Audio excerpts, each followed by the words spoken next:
Hey guys, welcome to your next lesson in ecology. Today in this video, I'm going to talk to you about plants and the terrestrial environment.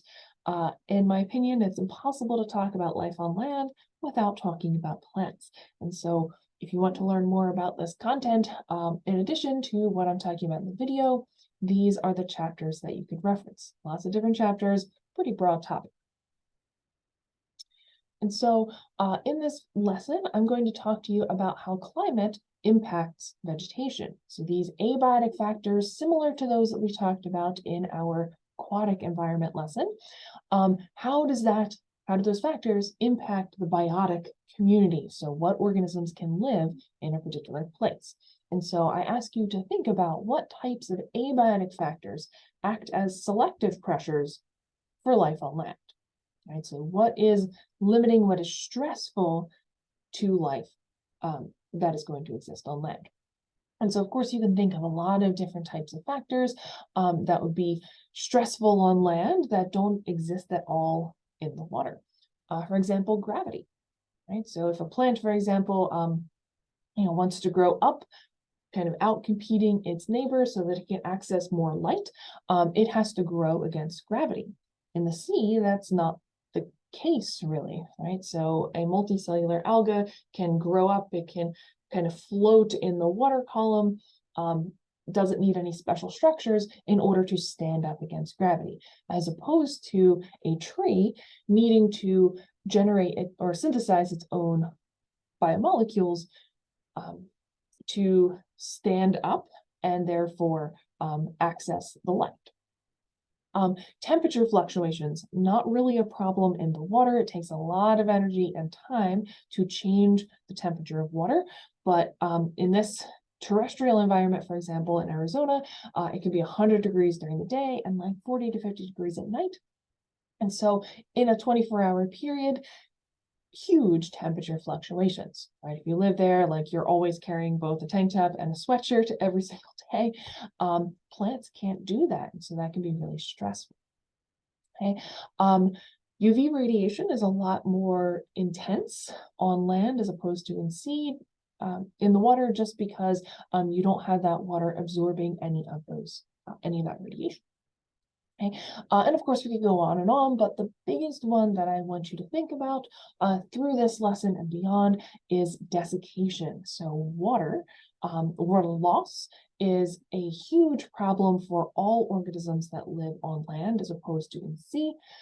It is necessary for so many biological processes, and so it is critical to keep enough water inside the organism and prevent evaporation as much as possible.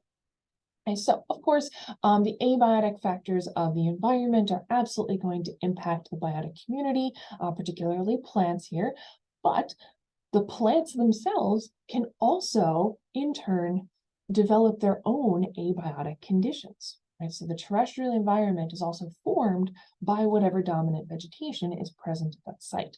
So in this image in Arizona, the pinyon and juniper trees are going to create kind of their own little microclimate in which organisms can live out of the sun, therefore reducing their desiccation. They provide habitat moisture control within the environment. Okay, so in the terrestrial environment, we are always thinking that the climate determines the plants and the plants in turn influence the climate. And so let's start our discussion by talking about light, just like we did in the aquatic environment.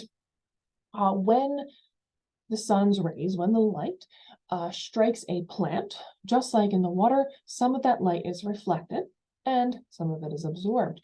In this case, the reflected light is actually green. So when we look at this basil plant, the green light is reflected back to us, and that is what the photoreceptors in our eyes are detecting, green light.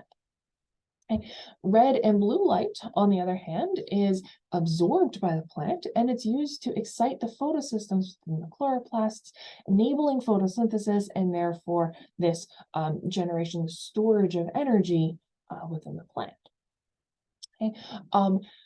Near infrared, maybe slightly less familiar to you, this is another wavelength of light close by to red that is also reflected by plants. Okay, so it is outside our visible spectrum, so our eyes can't detect it, but it's still very important to the plant for a lot of different reasons, some of which we'll get into today. And also, it is absorbed by water.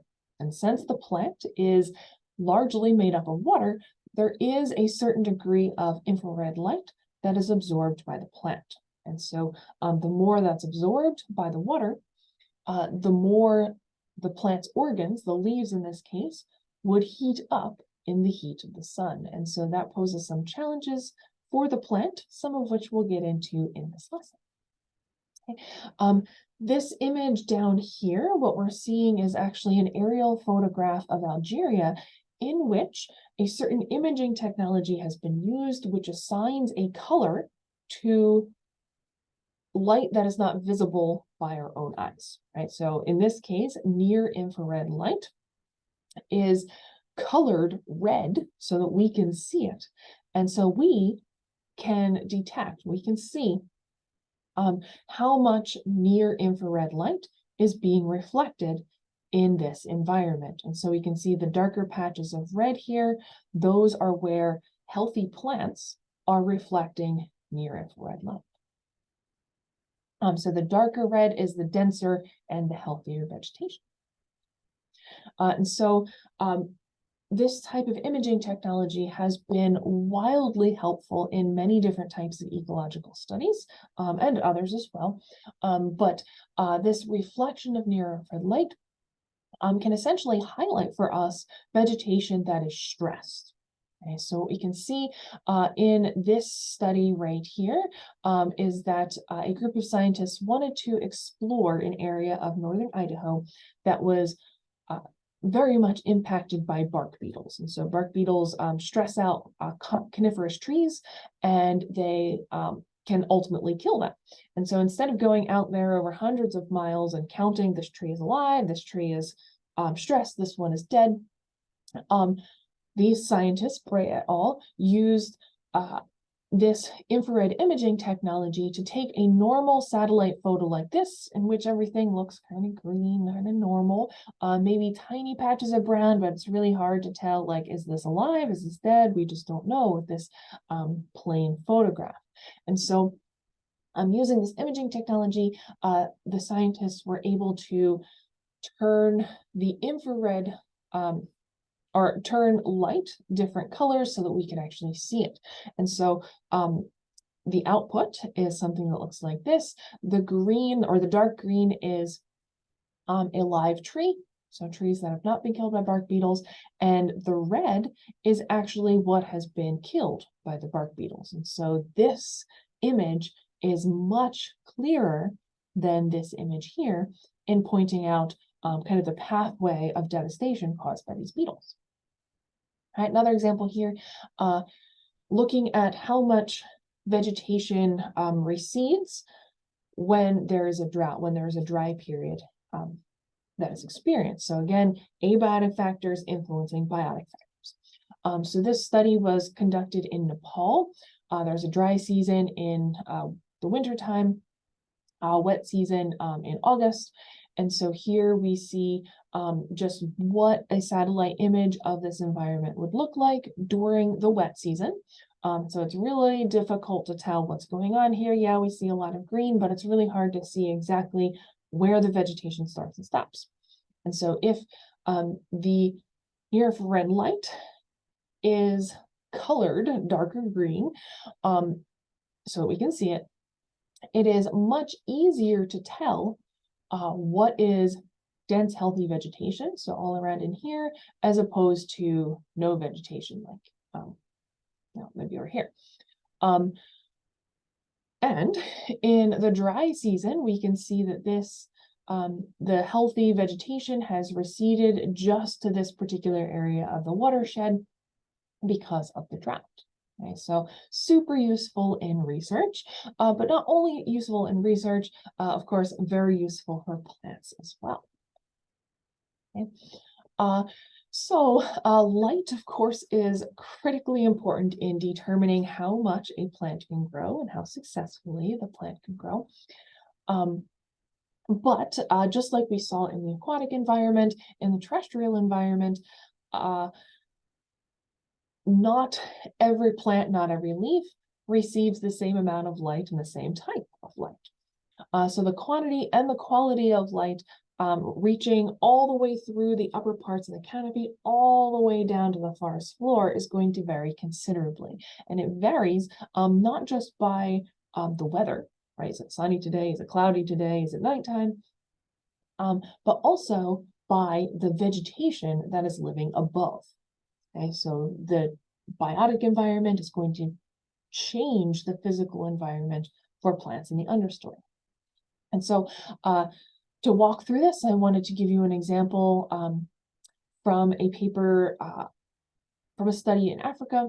Here we see the red to far red ratio, right? So these numbers over here would be more red light, right? So full light, red light that is able to be used by the plants, okay, versus far red, which isn't used by the plants. It is in fact reflected by the plants.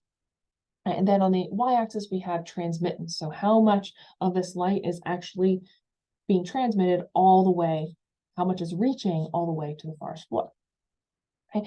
And this study was conducted in a lot of different types of environments. So let me just walk you through the different forest types.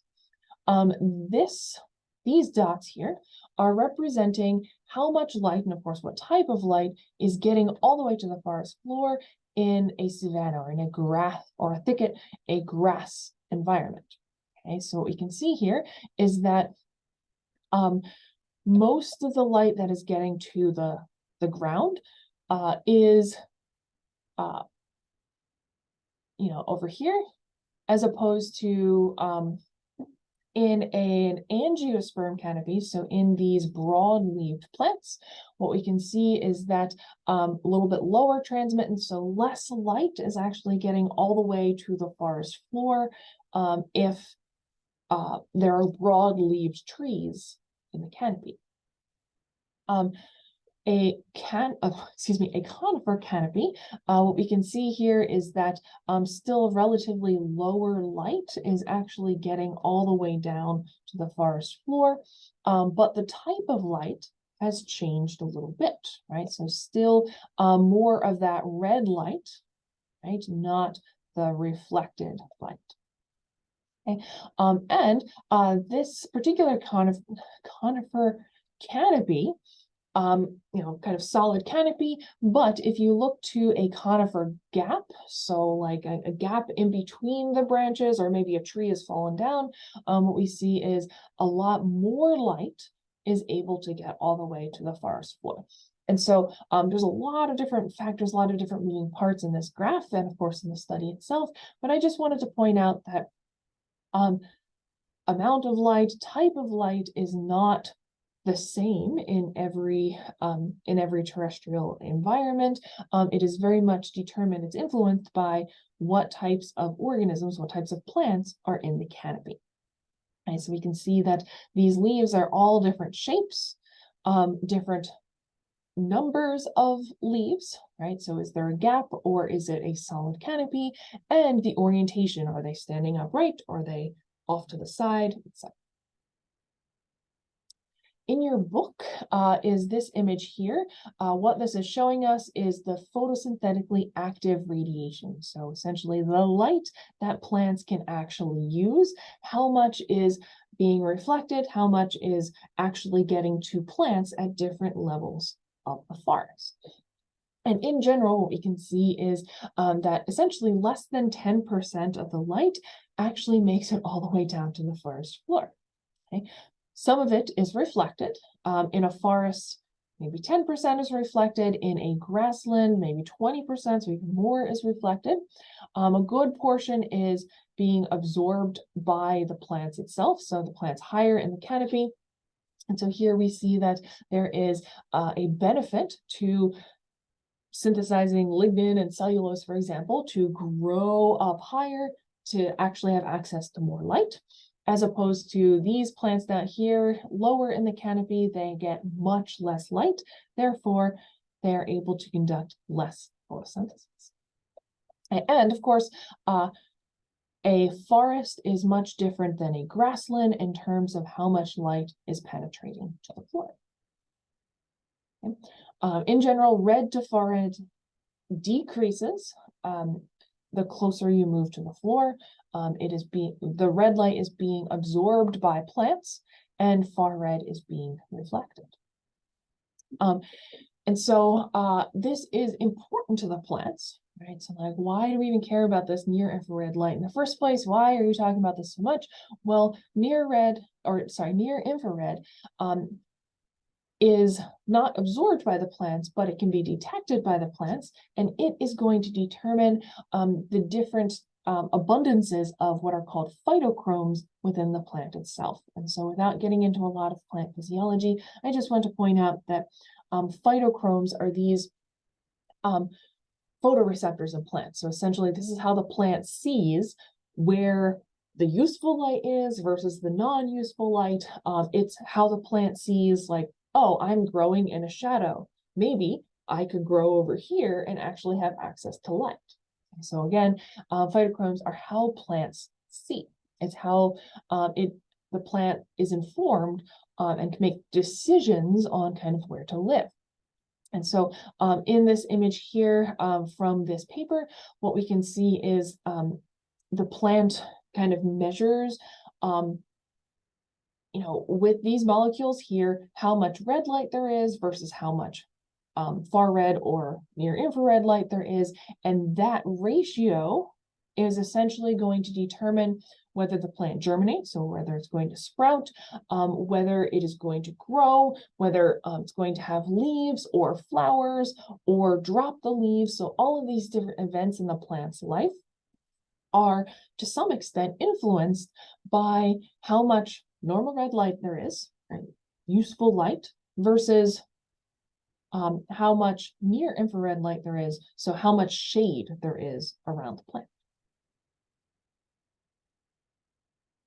Okay. So kind of take-home message from those two graphs on the previous slide is that a forest, as we can see, kind of absorbs more light than a meadow. And so as ecologists, we have a lot of different metrics for talking about and ultimately modeling different physical factors and different biotic factors as well. And so one of these metrics that we can use to kind of predict how much light is going to get to the forest floor, it is going to be used to model different ecophysiological processes and kind of reflect this interface between the plant and the atmosphere. So used in all sorts of different studies. This metric is called the leaf area index. So essentially looking at the surface area of leaves and how much surface area is blocking the light all the way from getting all the way to the forest floor. Okay. So essentially what we can see here is that, this plant is 10 meters around, and so it casts a shadow that is about 10 meters. We can calculate the area of the leaves at different levels, different heights on this tree. Okay, so here is the leaf area, a lot more on the top where there's access to light, so it makes sense to put most of your leaves up top, and fewer and fewer and fewer as you get closer to the ground. And so, this, the leaf area over the total area of the ground under the tree is the leaf area index. So this is kind of like if every single leaf were to fall on the ground at the same time and actually, be kind of folded together here, how many layers of leaves would there be? So for example, an leaf area index of 0 means there aren't any leaves, so all of the light is able to get to the ground.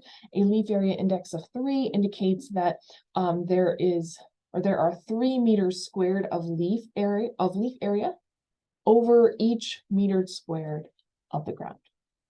And so this is not a calculation that you're going to have to make. I just wanted to present to you one type of metric, one index that is used by ecologists all the time. And luckily, there's no longer a need to like take every single little leaf and measure the surface area and like count how many leaves up there are. Now there's some really nice tools that kind of do it for you, which is super helpful. Okay, what I'm getting at here, what is the take-home message of all of this information is that just like in the water, there is light attenuation in a forest, right? So a forest or a meadow or any other type of terrestrial environment. Remember that light attenuation is this reduction in light the farther away from the source you get. So from top to bottom, like the farther into the forest you get, closer to the floor, the less light there's going to be. And this relationship is described by Beer's law. So here the available light all the way at the top of the canopy, all of the light, hooray. And then as you get deeper and deeper into the forest, so closer to the ground, here's the ground level, less light is available. And of course, at the same time, the leaf area index, so how many leaves there are above this particular point, is also getting higher. Okay, so again, this is called, this is graphed according to Beer's law. Okay. So plants that are all the way down here in the understory are not getting nearly as much light. Of course, the light they get is mostly infrared as opposed to regular red, which they can actually use. Okay. Side note, most of the light that actually is getting all the way to the ground is in the form of sunflecks. And so sunflecks are these little spots, so tiny little gaps within or between the leaves, between the branches, through which sun can penetrate all the way through. And so these are not static, they move all the time, they move with the wind, they move as the earth moves. And so this particular plant here would not be in the sun all the time, it's just a fleeting flicker of light. So again, these are sunflecks. And so this light attenuation, lots of light on the top, little light on the bottom, different types of light all the way through, this forms, or this produces vertical stratification. So vertical from top to bottom, stratification, so lots of different layers. Again, just like we saw in the aquatic environment, very different types of environments, the top versus the bottom. Okay. For the most part, organisms live generally within one stratum. So one layer. So for example, these ferns are only going to be living in this layer of the forest. Larger trees, these emergents are going to live in the highest.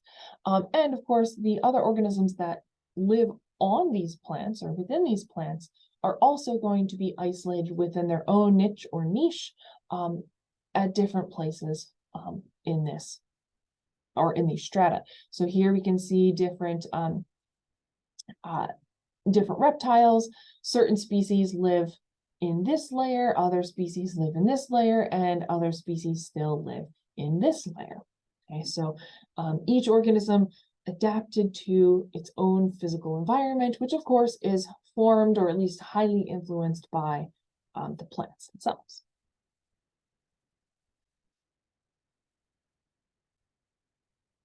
So in terms of plants, we know that certain plants live at the top where there's lots of light. Other plants are completely fine living all the way at the bottom, like that fern never needs to be in full sunlight for its entire life.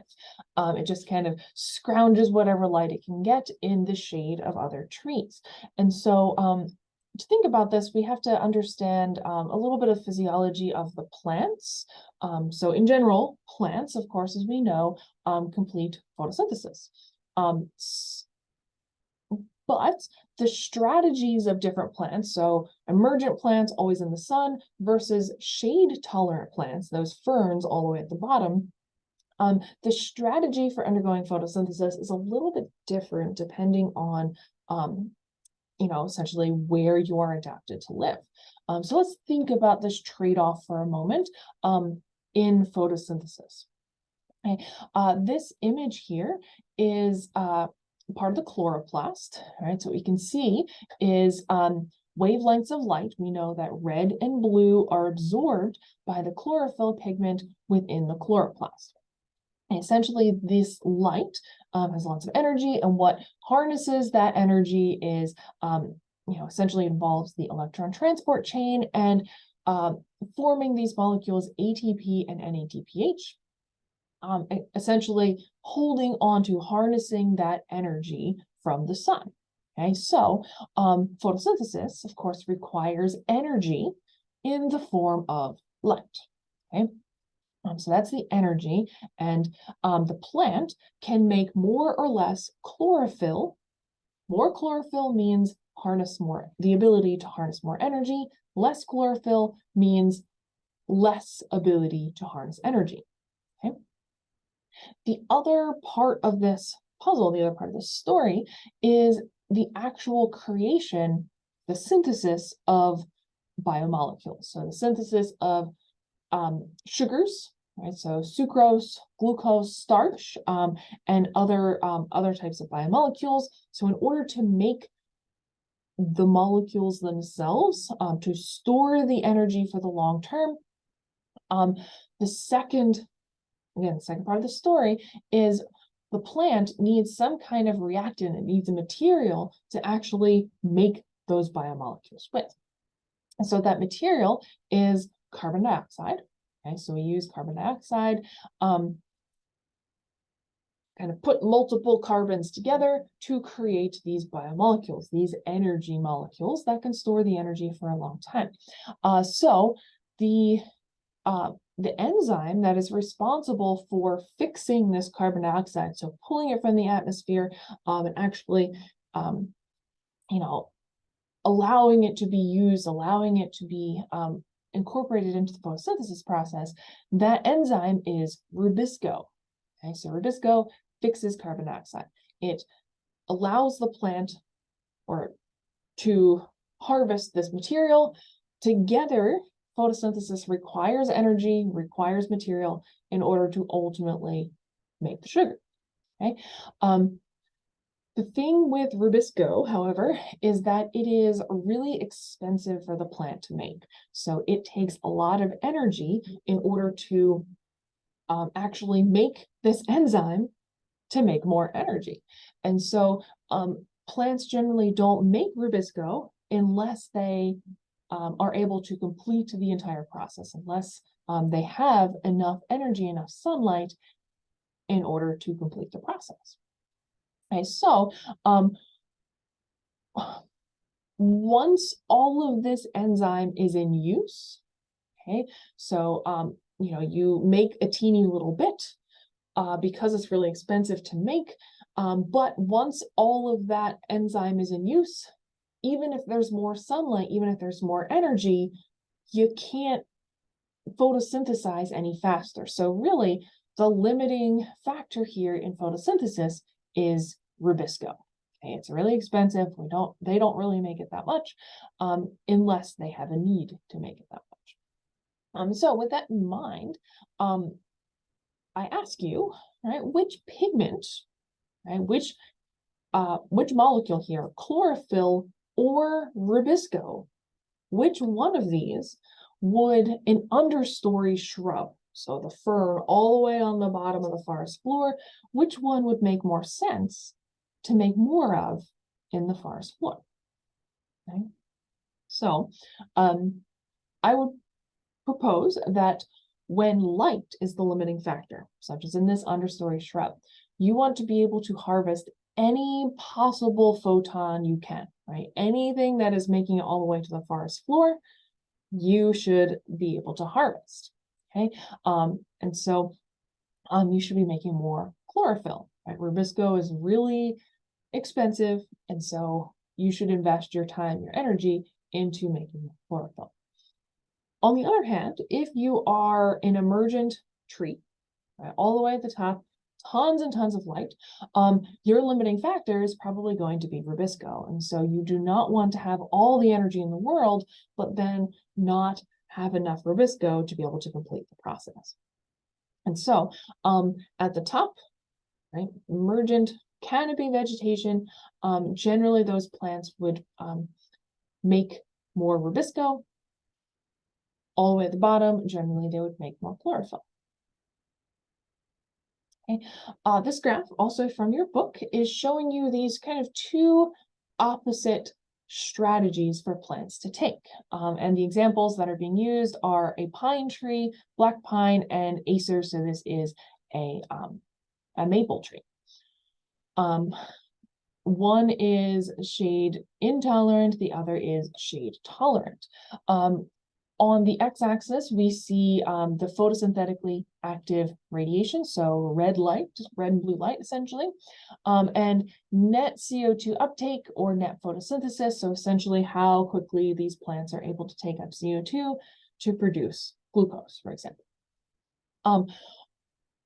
What we can see for both types of plants, shade intolerant, so needs to be at the top of the canopy, versus shade tolerant, the fern all the way at the bottom, for example, or the maple tree, is that there is a cost of generating chlorophyll and rubisco. So when there is, very little amount of light, so all the way, almost zero available useful light, it's actually costing the plant more to make rubisco and chlorophyll than they're actually getting through photosynthesis. Okay, at a certain point, the plant breaks even and starts to have a net positive photosynthesis or carbon dioxide uptake. Okay?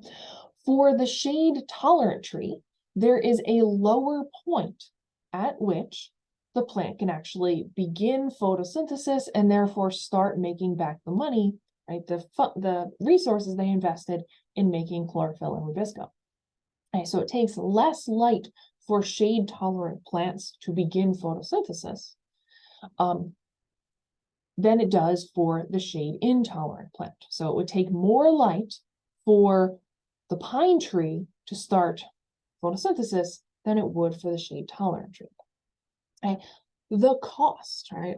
The other side of this coin is that the shade tolerant, the ferns all the way at the bottom, they are not making much rubisco, again, because it's really expensive. And so they completely saturate all of those rubisco enzymes really quickly. Okay, so the light saturation point is when they can't photosynthesize physically any faster because all of the rubisco is already utilized. Okay.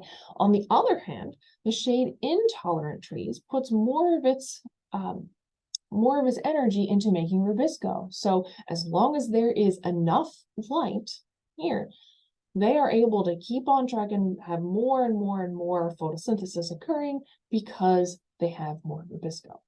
Okay, so kind of take-home message here is that kind of two different strategies of plants and of course a spectrum in the middle. Shade tolerant trees, plants, they require less energy, less light to start photosynthesis, but even if they're in full sunlight, they can't photosynthesize very much. On the other hand, shade intolerant plants require more light to begin photosynthesis, but when there is full light, they are able to photosynthesize a lot more than the shade tolerant plants.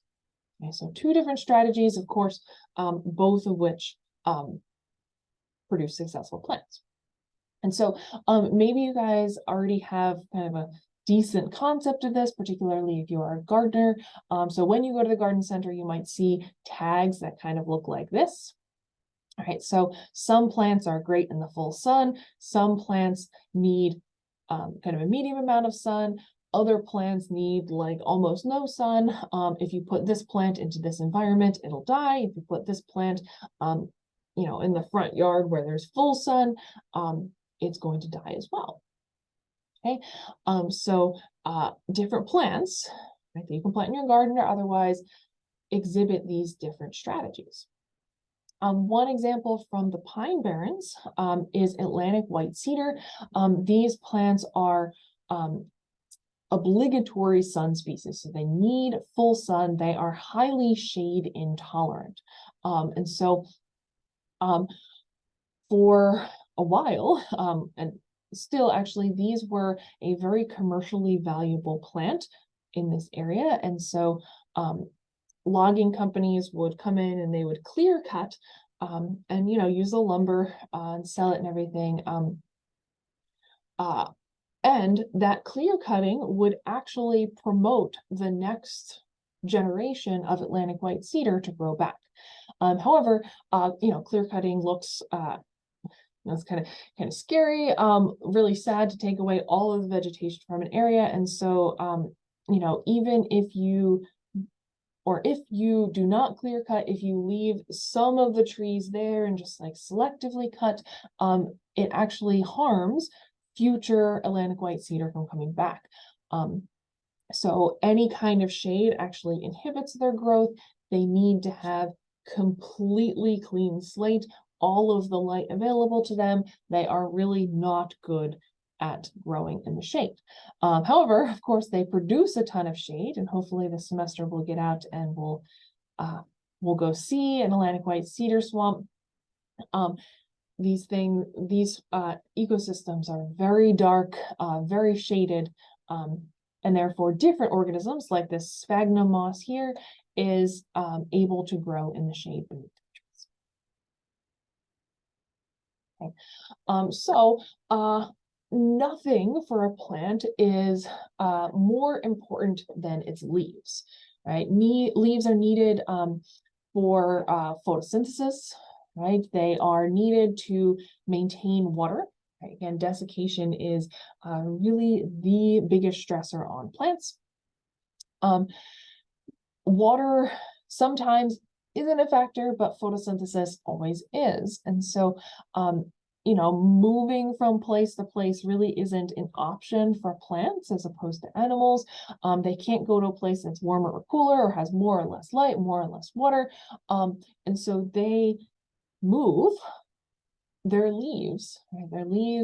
They change their leaves. They have particular shapes and strategies within their leaves to do the best they can to survive in the environment that they're currently in. And so plants can adjust their leaves based on current conditions. They can move their leaves to a different angle so that they can catch the sun. They can adjust their stomata. Right, so here, this is actually a cross section of a leaf. Here is where water and food is kind of transported like vessels. Sun comes down in this direction, so here's the top of the leaf and here's the bottom. Generally, these little pores, little air holes, are on the bottom of the leaf. These are called stomata or single stoma. And so the plant actually needs to open these in order to take carbon dioxide in, let oxygen out, right, and therefore be able to complete photosynthesis. But the cost of that is that every time they open these little stomata, water leaves as well. And so the plant always has this kind of balance between, or like trade-off between open stomata, we can, do photosynthesis, or closed stomata, we keep water in. Right? We'll talk more about that in a future lesson as well. But positioning of stomata, opening and closing the stomata, that is a really important job of the leaves. Okay. Let's see. So I have this picture of a weeping fig here because it just shows so much. It's kind of a dramatic example of how a plant can grow leaves, can modify leaves based on its current environment. And so in this somewhat common house plant, people buy it at the store, they bring it home, they put it in a corner, maybe by the front windows like we see here. And if things go well, if they keep it alive long enough, it actually loses all of its leaves. Right? And it will grow them back in a completely different, or not a completely different shape, but different thickness, different color, maybe different orientation, because this particular corner is very different than what it was experiencing at the garden center. But then if you decide to rearrange your living room, you move the plant to the opposite side of the room, once again, all the leaves are going to fall off, and the plant might grow them back differently, or it might just not have enough light over there or whatever. So take-home message here is that the plant's leaves are one of the main ways that it can acclimate to its current environment. Okay, so leaves are different even on the same plant based on how much shade there is. Right? So how much red versus near infrared light the leaves are exposed to. Okay, so shade plants or lower branches on the same tree can change their leaves, just like the weeping fig, can change their leaves based on the amount of available light. For example, this is the cross-section of a leaf. Again, the top of the leaf, the bottom of the leaf, and this is another cross-section of a leaf. Technically, the same number of cells or similar numbers of cells, but the plant, or these two leaves on the same plant, kind of have a different strategy for collecting light, for arranging their cells to maximize the light penetration. And so what you can see here is a thicker leaf, right? These are the ones that are collecting light all the way up here at the top. And so we can see there are actually multiple layers of these leaves, or sorry, of these cells within the leaf. And so this type of leaf would be all the way at the top of the tree. There's so much light at the top of the tree that light can penetrate all the way through this outer cuticle, through this layer of cells, and even through this layer of cells, right? Again, because there's a lot of light. However, on the bottom of the tree, there's a lot more shade, less light is available, so it makes sense for the tree to spread the same number of cells out as much as possible. No longer is this layer of cells kind of stacked on top of each other. Any stray photon of light can be captured by this cell, doesn't have to, penetrate through any other cells. It is able to be absorbed all the way up here at the surface. So again, leaves at the top of the tree might be thicker, so they have more layers of cells because there's just so much light. Some of it is going to actually make it all the way inside this thick leaf. At the bottom of the tree, the leaves spread the cells out for more surface area and a thinner distance through which the light has to pass. And so even if you look at the entire leaf, not in the microscope, we can see that on the same tree, there are different shapes, different sizes of the leaves. So up at the top, you can see the leaf is a little bit smaller. Okay. Also, it has, thinner lobes, deeper margins here, so more light can pass to leaves underneath it. As opposed to the bottom of the tree, the leaf is spread out a lot more, and it is, has a lot more surface area at the bottom than it does at the top. Okay, on different sides of a hill, leaves are different. So the same species of tree, but on one side of the hill, leaves are different than they are on the other side. And so what this is showing you is, all the way around a hill, the southwest corner, northwest, northeast, southeast, and southwest. And so what we can see is that the south and to the west leaves are smaller on the sunnier sides of the mountain, as opposed to the northeast, which gets the least amount of sun. These leaves are the largest. Again, spreading out those cells as much as possible, increasing the surface area, so any stray photon is able to excite pigments within the chloroplast. Okay. As I mentioned before, the quality and quantity of light reaching the ground varies according to the leaf. And so we've talked about shape, and we've talked about the number of leaves, the LAI. Orientation of the leaves is also really important in determining how much light the plant can get. And so here, another image from your book, what we can see is that when leaves are perpendicular to the sunlight, they absorb a lot more light, yes, and they leave a lot more shade underneath them. As opposed to leaves that are more vertical, these absorb less sunlight, therefore less heat, and leave much less shade. So more sun getting all the way to the bottom of the floor, forest floor. Okay. As I said, like the main factor that plants can change are their leaves. That's how they can acclimate in the short term to their local environment. And so, we've all, there we go.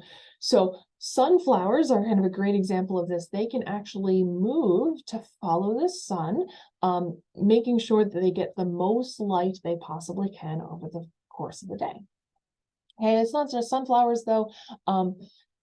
Let's see, this plant right here is an understory herb under redwood forest, so very shaded, not very much light at all, gets all the way to the forest floor. And so this plant, when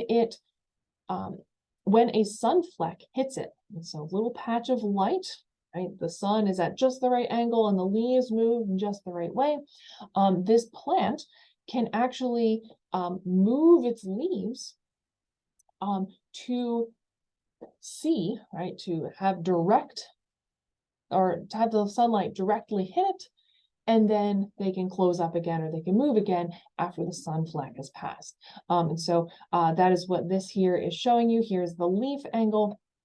All right, so here, like flat leaves, but then the sun fleck is off to the side, so it actually moves its leaves over a couple-minute period, soaks up as much sun as it possibly can, and then the sun fleck disappears, right? Sun has, or we have moved enough, and the sun angle is different, and so the leaves go back to the way they were. Okay, this plant, what this image is showing you is this succulent grown in the sun versus in the shade, and so here, different angle of the leaves depending on the physical conditions. And so leaf angle isn't only variable, by different times or different plants. The latitude of like where the plant is living also determines the leaf angle. So ultimately, to maximize photosynthesis, the leaf angle is different in different places. And so I kind of want to draw this out for you if I can on the screen. So here's the Earth, and here's the sun. Okay. The sun, of course, here's its rays here, directly hitting the equator. Here, kind of mid-latitudes, like this would be where temperate forests would be, so kind of like where we are, and more Arctic up here. And so maybe you can think about, while I'm struggling with the technology here, what leaf angle would make sense the most at the equator. I think about the fact that the equator has a lot of heat, a lot of sunlight.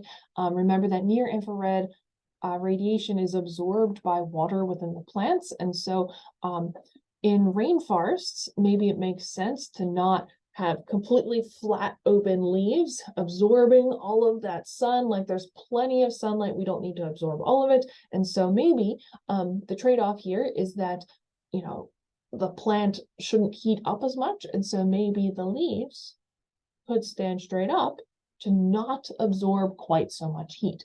And so we do actually see that Plants at the equator generally have more vertical leaves, so that they don't heat up quite so much. Okay, temperate deciduous, so we're talking like, here, the rays of the sun are coming at, kind of more of an angle. There is less heat, so plants aren't really, needing to compensate for this excess heat. And so generally in these mid-latitudes, the leaves, sorry, it's kind of ugly, are more horizontal, right? So they are soaking up as much light as they possibly can, because they don't really have to think about heat quite so much. All right, maybe the trickiest one here is, what about in the Arctic tundra, right? Heat, definitely not a problem, right? But the limiting factor in the Arctic is more the limited light. And so you might think, this here, right, more horizontal leaves would make a lot of sense. But the other thing you should think about is the angle of the rays of the sun. Okay, so all the way up here in the Arctic, plants are receiving their light at such an angle that if they had horizontal leaves, the light would go right past. And so in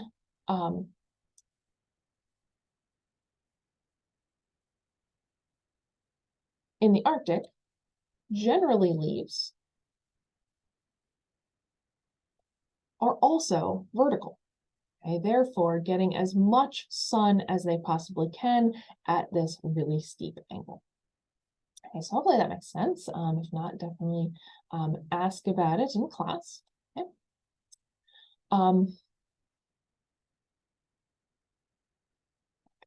So last thing here, plants in the tundra. Just want to talk one brief moment about plants in the tundra. Again, they have these vertical leaves because of the really sharp angle of the sun. Okay, other adaptations of plants in the tundra, so a really cold environment, is that they have really shallow roots.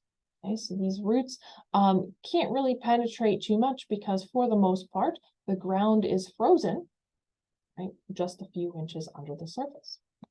And so really shallow roots and nice vertical leaves. Okay, so with that, I want to say thank you very much for watching this video. This lesson will be continued in part 2 in a future lesson. Thank you so much, and have a great day.